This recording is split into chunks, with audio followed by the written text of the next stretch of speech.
আমি জি 24 ঘন্টা থেকে এসেছি। আপনার কাছে কোশ্চেন ছিল সালমান খান যে আইবুড়ো কার্তিক হয়ে আছে কেন, এই ব্যাপারে আপনি কিছু বলুন। সেটা হচ্ছে সাধারণ মানুষের চোখে আইবুড়ো কার্তিক হয়ে আছে, কিন্তু প্রকৃত পুরুষ মানুষ যে হয় সে কিন্তু কার্তিক হয়ে নেই।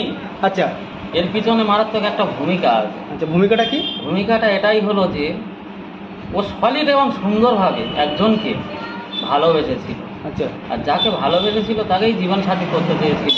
সেই ব্যক্তিটিকে? ব্যক্তিটি হচ্ছে ঐশ্বর্য রায়। আচ্ছা, ও তো অভিষেকের সাথে বিয়ে হয়ে গেছে। অভিষেকের সঙ্গে বিয়ে হয়েছে বলে তো আজকের এই অমানুষের মতন পরিচয়টা ওর পাওয়া যাচ্ছে। আচ্ছা। কারণ এই যে পরিচয়টা এখানে দিয়ে দিল যে পুরুষ কাকে বলে, বেটা ছেলে কাকে বলে, বিয়ে শাদী কাকে বলে, সেটা পৃথিবীর মধ্যে দেখাতে হয়তো একমাত্র দেখিয়েছে সালমান খান। আচ্ছা, সালমান খান মানুষের বুকে হাত দিয়ে দেখিয়ে দিয়েছে প্রকৃত ভালোবাসা একটাই হয়, বিয়ে একটা।